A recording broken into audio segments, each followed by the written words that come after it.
유튜브로 읽는 박정희 전기 7권 개방형 대전략 수출 전선의 여전사들.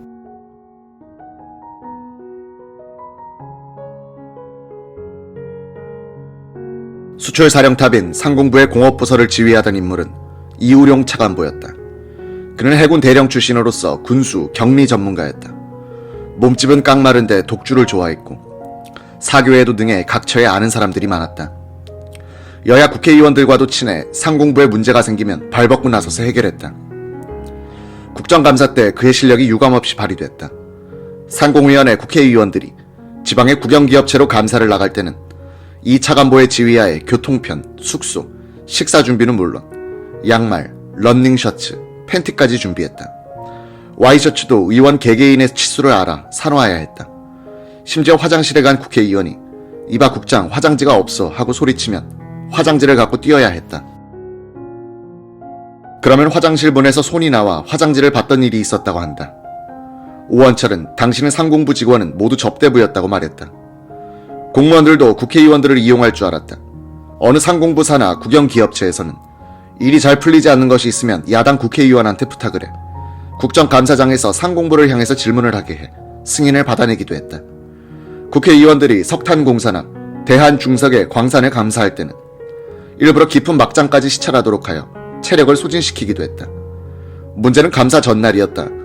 광산촌에서 저녁 식사를 끝내면 할 일이 없다. 이런 때에 대비해 이우룡 차관보는 모 과장으로 하여금 전문 교사한테서 화투놀이 기술을 한 2년간 배우게 했다고 한다.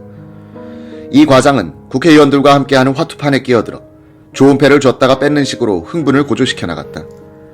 종장에 가서는 이우룡 차관보에게 돈이 모이도록 화투판을 조종한다.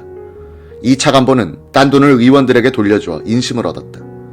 그리고 한잔하면 취침 시간이 된다. 이 과장의 화투 기술이 소문이 나는 바람에 몇 해 뒤엔 판이 끼지 못하게 됐다. 한국의 수출 전략을 짜고 도약시킨 지휘관들 중엔 박충훈 차관, 이우룡 차관보, 오원철 국장처럼 장교 출신들이 중심적 역할을 했다. 군 출신들은 조직을 몰아붙여 난관을 돌파하고 생산성을 높이는 데는 장기가 있었다. 조직의 관리보다는 조직의 생산성, 즉 조직이 일을 하도록 만들어내는 데는 군 출신들이 뛰어났다. 상공부가 섬유공업을 수출 전략산업으로 설정하고 집중적으로 육성하는 데 있어서 우선순위를 둔 것은 최신 기계의 도입과 공장 간의 기술 장벽을 허무는 것이었다. 상공부에서는 면방업계 공장장들을 불러놓고 서로 공장 견학을 하도록 하라고 지시했다. 그때까지는 회사 비밀과 기술이 누설된다고 공장 견학을 서로 금지시켜놓고 있었다. 상공부에서는 만약 공장 견학을 허용하지 않는 곳이 있으면 기계 부속품을 도입하지 못하도록 하겠다고 엄포를 놔야 했다.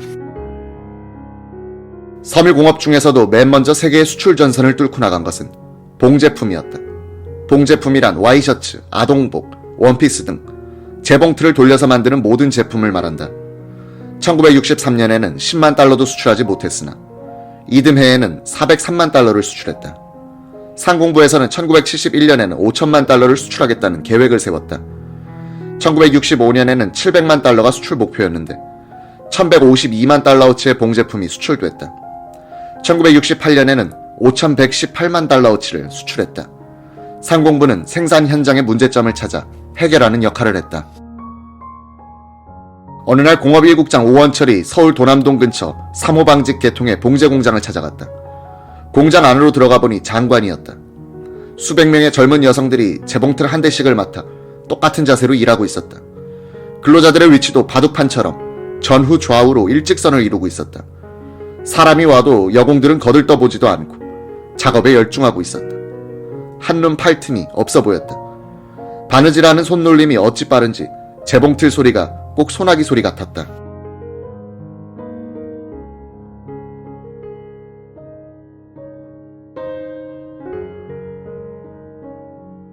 검사실에 가니 여성 검사원이 금년은 작년에 배를 수출할 계획입니다 라고 자랑했다. 내가 만든 물건을 수출한다는 자부심이 서린 표정.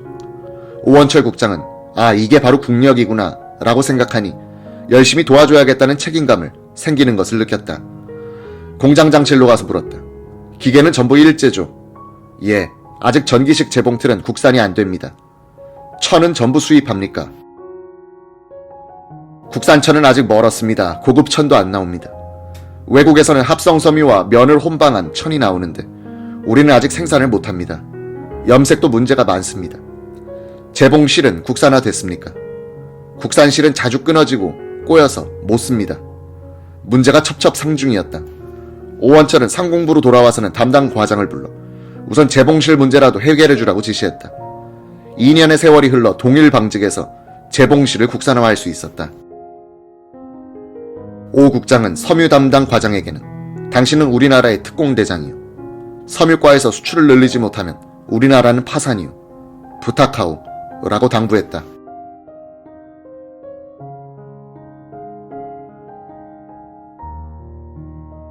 봉제품 수출을 앞지르기 시작한 섬유 제품은 메리아스 제품이었다. 메리아스란 실 한 가닥으로 만든 옷가지를 말한다. 티셔츠, 팬티, 양말, 스웨터, 장갑 같은 것들이다. 1965년에 봉제품과 비슷한 1109만 달러어치의 수출을 기록했던 메리아스 제품은 이듬해에는 2519만 달러, 1968년에는 6538만 달러어치의 수출을 달성했다. 스웨터는 스웨덴에 특히 많이 수출됐다. 한때는 스웨덴 사람들 2명 중 1명은 한국산 스웨터를 입었다. 메리아스 공장도 주로 여공들이 채워졌다. 섬유 수출 전선의 일선 사단장격이던 오원철 상공부 공업 1국장이 서울 용산 삼각지 근처 미원산업을 방문했다. 여사장이 안내했다.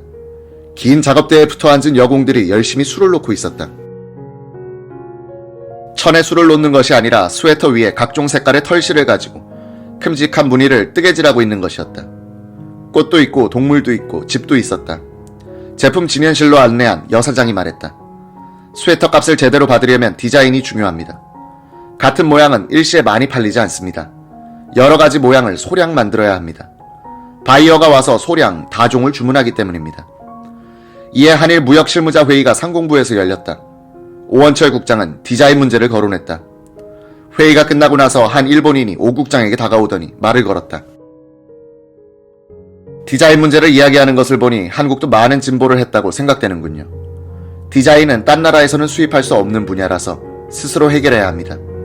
디자인은 유행 따라 변하니까요. 오히려 디자인이 유행을 창조한다고 봐야 할 것입니다. 모직, 견직물 수출에 부진해서 디자인이 중요하다는 것을 실감하고 있었던 오원철은 서울대 미대 이순석 교수를 찾아가 의논했다. 3가지 대책이 제시됐다. 첫째, 분위기 조성을 위해서 상공미술대전을 매년 개최한다. 둘째, 디자인 센터를 만들어 인재를 모으고 업계를 지원한다. 우선 포장지와 글씨 디자인부터 연구한다. 셋째, 각 대학에 디자인과를 증설한다.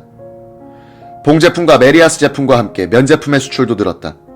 1964년에 1278만 달러, 1968년에는 2109만 달러어치를 수출했다. 면제품은 옷을 만드는 원재료다. 수출용 봉제품에 대한 원단으로 공급되고 남은 것을 수출하기 시작한 것이다. 상공부는 면직물을 짜는 직기가 일제시대에 설치된 것이 대부분이라 이를 신식 직기로 대체시키는 데 주력했다.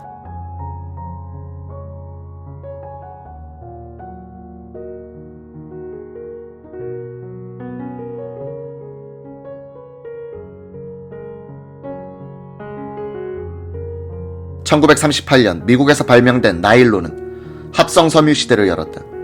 1959년 우리나라에 처음으로 나일론 필라멘트가 수입됐다.